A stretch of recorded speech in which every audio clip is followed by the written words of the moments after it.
21 assembly స్థానాలు 2 parliament స్థానాల్లో వాళ్ళు పోటీ చేయడం జరిగింది. జనసేన 2 పార్లమెంటు స్థానాల్లో గెలవబోతా ఉంది. అలాగే అసెంబ్లీ స్థానాల్లో పిఠాపురం నుండి పోటీ చేసినటువంటి జనసేన పార్టీ వ్యవస్థాపక అధ్యక్షులు శ్రీ పవన్ కళ్యాణ్ గారు భారీ మెజార్టీతో గెలవబోతా ఉన్నారు.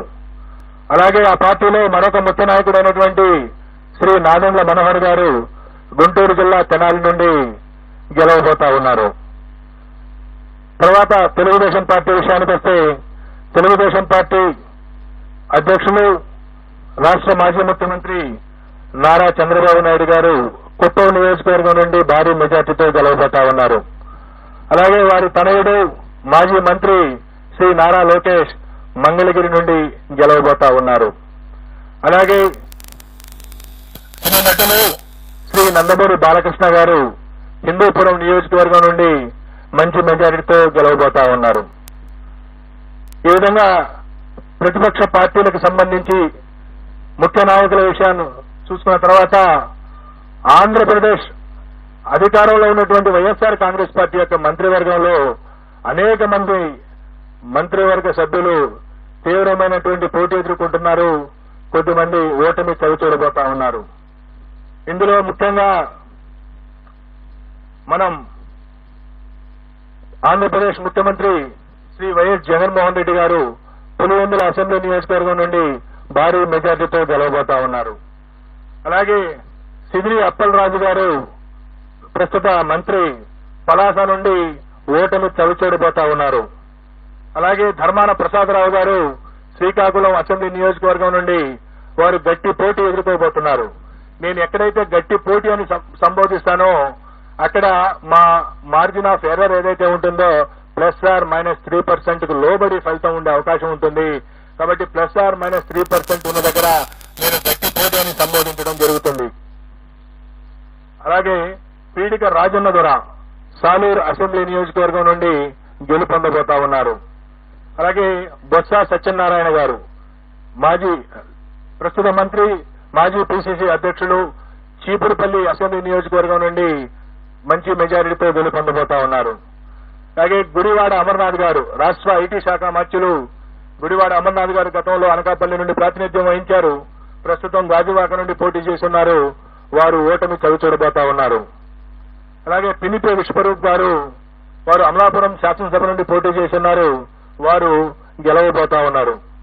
అలాగే కారుమూరి నాగేశ్వరరావు గారు వారు తణుకు నుండి ప్రాతినిధ్యం వహిస్తా ఉన్నారు. వారు రాష్ట్ర మంత్రి. వారు ఓటమి చవిచూడబోతా ఉన్నారు. అలాగే చెల్లిపోయిన వేణుగోపాల్ గారు రాజమండ్రి రూరల్ నుండి ప్రాతినిధ్యం వహిస్తా ఉన్నారు. మంత్రి. వారు కూడా ఓటమి చవిచూడబోతా ఉన్నారు.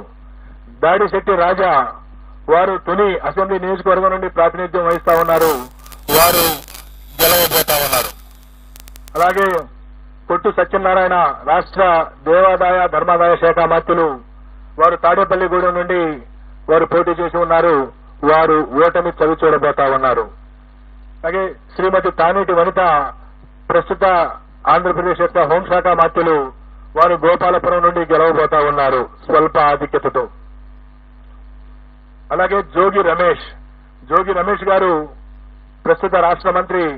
వారు పెనమలూరు నియోజకవర్గం నుండి గతంలో పెడన నియోజకవర్గం నుండి శాసనసభ్యులుగా ఉన్నారు.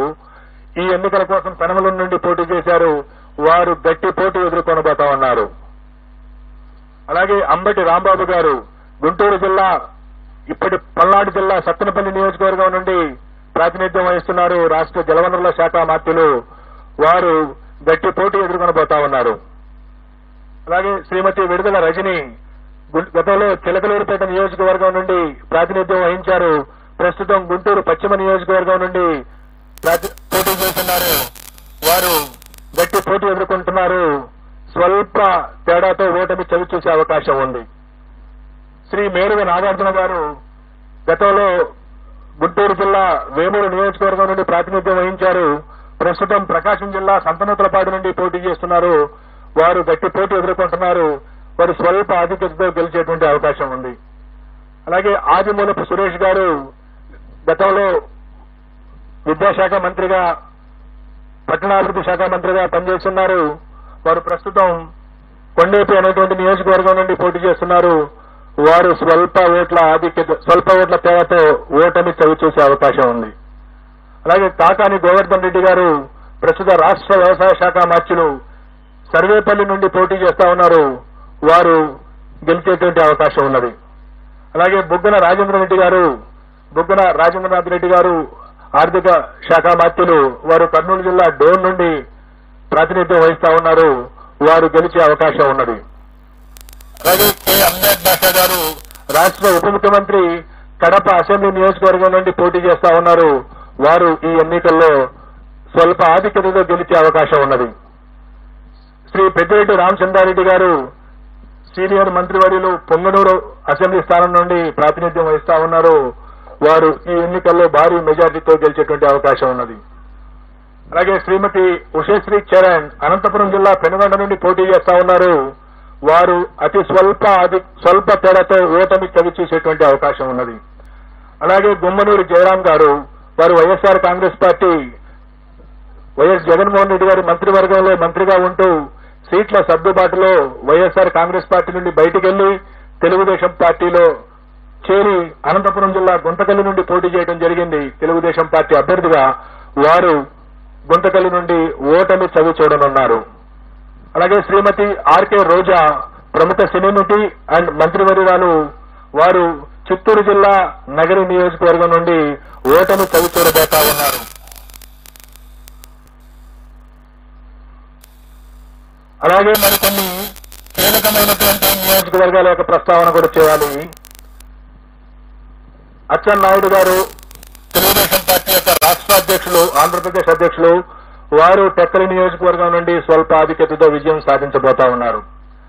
అలాగే వల్లభనేని వంశీ గత 2 సంవత్సరాలుగా కొన్ని వివాదాల కారణంగా ప్రముఖంగా వార్తల్లో వ్యక్తిన వ్యక్తి గన్నవరం నుండి శాసనసభ్యుడిగా ప్రాతినిధ్యం వహిస్తా ఉన్నారు.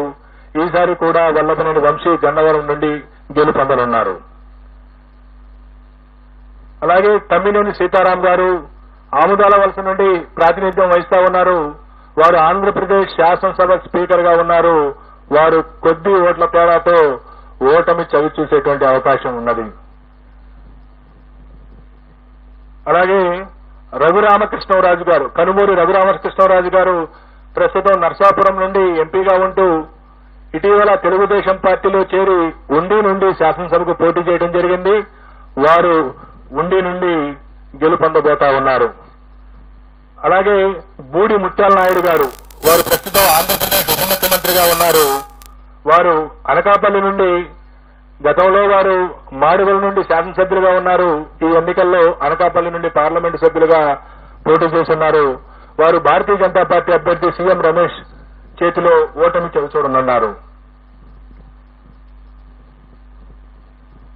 అలాగే వైఎస్ఆర్ కాంగ్రెస్ పార్టీ యొక్క ముఖ్య నాయకులు శ్రీ విజయసాయి రెడ్డి గారు వారు నెల్లూరు పార్లమెంటు నుండి పోటీ చేయడం జరిగింది.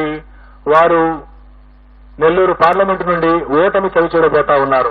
10% మించినటువంటి ఓట్ల తేడాతో ఓడినటువంటి కారణంగా పొత్తు తప్పదు అని తెలుసుకున్నటువంటి పార్టీ నాయకత్వం జనసేన పార్టీని పొత్తులోకి ఆహ్వానించడం, ఆ తర్వాత కూడా గెలుపుకు కేవలం జనసేన మాత్రమే కాదు మరొక బలమైనటువంటి రాజకీయ పక్షం యొక్క అవసరం ఉన్నదని తెలుసుకుని భారతీయ జనతా పార్టీతో కూడా చివరి వరకు పొత్తు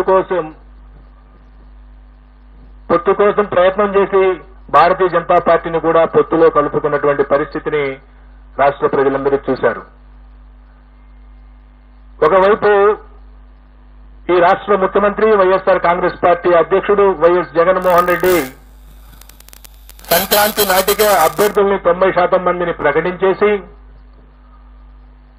నియోజకవర్గాల వారీగా, జిల్లాల వారీగా, ప్రాంతాల వారీగా సిద్ధం వంటి సభలను ఏర్పాటు చేసుకుని ప్రజల్లోకి పోతా ఉంటే ప్రతిపక్ష కూటమి సీట్ల సర్దుబాటు, ఆ సీట్లలో ఏ అభ్యర్థిని నిలబెట్టాలి అనేటువంటి విషయంలోనే ఆల్మోస్ట్ నామినేషన్స్ వరకు ఆగినటువంటి పరిస్థితిని మనం చూశాం.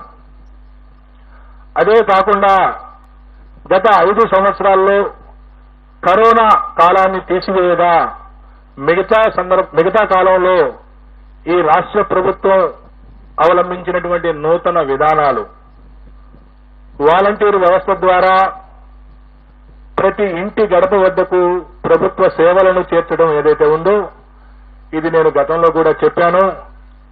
ఈసారి ఎన్నికల్లో అది కీలక పాత్ర పోషించబోతా ఉంది. 71% మంది గ్రామీణ ప్రజానీకం ఉన్నటువంటి ఆంధ్రప్రదేశ్లో ఏ గ్రామంలోనైనా సరే ప్రభుత్వం ద్వారా ఏదైనా పథకం లబ్ధి పొందాలన్నా, ప్రభుత్వానికి సంబంధించినటువంటి ఏదైనా సంక్షేమ అభివృద్ధి కార్యక్రమం పొందాలన్నా ఆ గ్రామ స్థాయి నాయకుడి దగ్గరకో మండల స్థాయి నాయకుడి దగ్గరకో వెళ్లాల్సినటువంటి పరిస్థితి. ఈ వాలంటీర్ వ్యవస్థ ద్వారా ఆ పరిస్థితి నుండి మార్పు తీసుకొచ్చినటువంటి వైరాన్ని ఈ రాష్ట్ర ప్రజలు అభినందించారు. ఏ ప్రభుత్వ పథకం కావాలన్నా, ఏ ప్రభుత్వానికి సంబంధించినటువంటి ప్రయోజనం జరగాలన్నా వాలంటీరే ఇంటి దగ్గరకు వచ్చి సేవలు అందించేటువంటి ఒక వినూత్న కార్యక్రమం ఈ రాష్ట్ర ప్రజల్లో ఆత్మగౌరవం పెంచింది అనడానికి ఏమాత్రం సందేహం లేదు.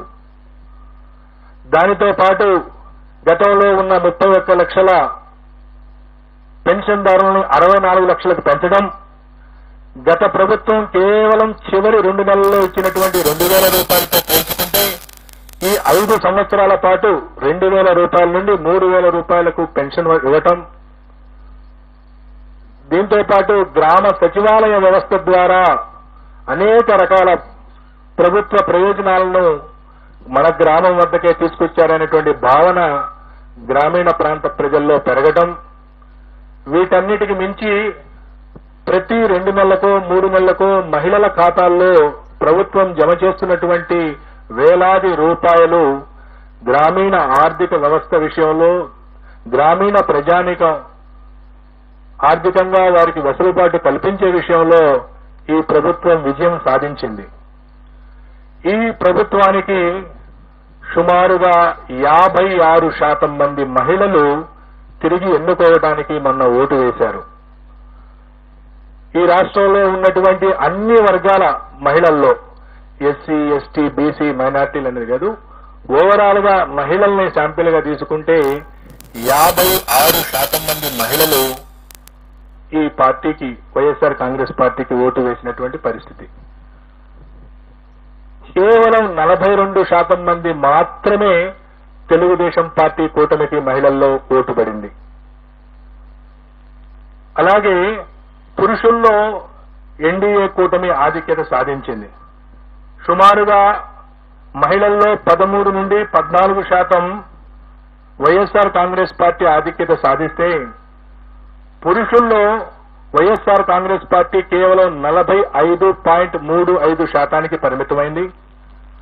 తెలుగుదేశం కూటమి 51.56%, అంటే సుమారుగా 6% మగవాళ్లలో తెలుగుదేశం పార్టీకి ఓట్లు ఎక్కువ పడటం మనం చూశాం.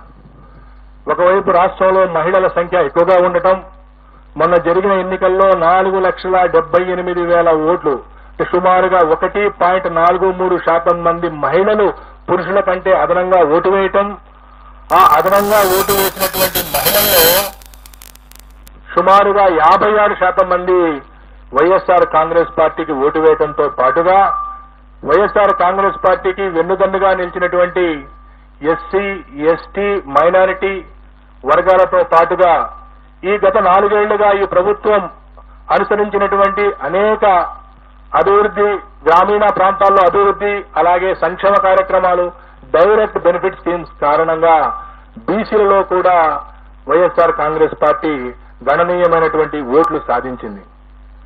ఈ విధంగా తనకున్నటువంటి ఓటు బ్యాంకును కాపాడుకుంటూ కొత్తగా బీసీలలో ఓటు బ్యాంకుని చేర్చడం ద్వారా, మహిళల్లో తన ఓటు బ్యాంకును పెంచుకోవడం ద్వారా వైఎస్ఆర్ కాంగ్రెస్ పార్టీ ఈ రోజు తిరిగి రాష్ట్రంలో మరొకసారి అధికారంలోకి రాబోతా ఉంది.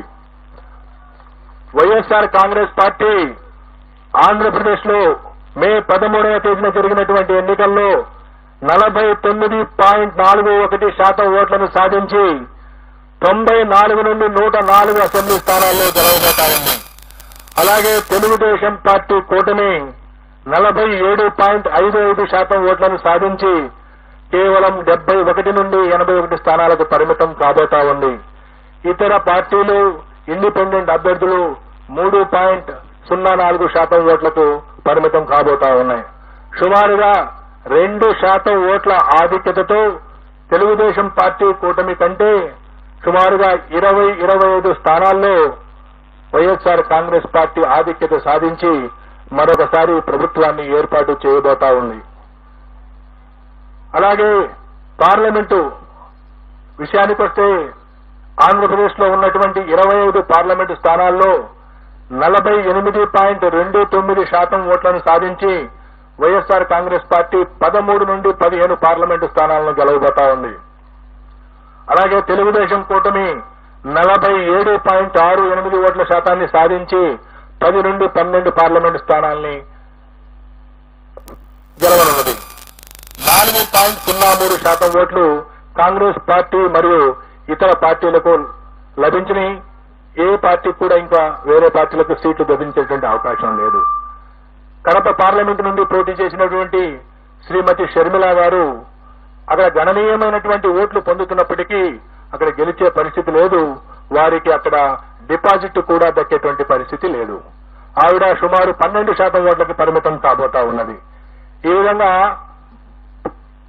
కాంగ్రెస్ పార్టీ సుమారుగా 3% ఓట్లు పార్లమెంటు స్థానాల్లో చీల్చిన కారణంగా వైఎస్ఆర్ కాంగ్రెస్ పార్టీ గెలవలసినటువంటి మరో 3 స్థానాల్ని కోల్పోబోతా ఉంది. అయినప్పటికీ ఎన్డీఏ కూటమి కంటే కూడా 2-3 పార్లమెంటు స్థానాలను అధికంగా సాధించబోతా ఉంది. సుమారుగా 13 నుండి 15 స్థానాలు వైఎస్ఆర్సీపీ, 10 నుండి 12 స్థానాలు టీడీపీ కూటమి సాధించబోతా ఉంది. సో ఈ విధంగా ఆంధ్రప్రదేశ్, తెలంగాణలో జరిగినటువంటి హోరాహోరీగా జరిగినటువంటి ఎన్నికల యొక్క ఫలితాలు జూన్ 4వ తేదీన ఉండబోతా ఉన్నాయి. జూన్ 4వ తేదీన మా ఈ ఆరా సంస్థ వైపు నుండి ప్రకటించినటువంటి పోస్ట్ పోలు నిజం కావాలని, గత 16 సంవత్సరాల్లో అనేక ఎన్నికల్లో వాస్తవానికి ఫలితాలకు దగ్గరగా మా ఆరా సంస్థ ఏ విధంగా అయితే ఫలితాలను ప్రకటించిందో అదే స్థాయిలో ఈ ఫలితాలను ప్రకటిస్తున్నామని తెలియజేయడానికి గర్వపడతా ఉన్నాం. అనేక రకాల ఒత్తిళ్లు, అనేక రకాల విమర్శలు అన్ని మా ప్రొఫెషన్ లో భాగంగా ఎప్పుడు వస్తూనే ఉంటాయి. ఎప్పుడు కూడా ఎటువంటి ప్రలోభాలకు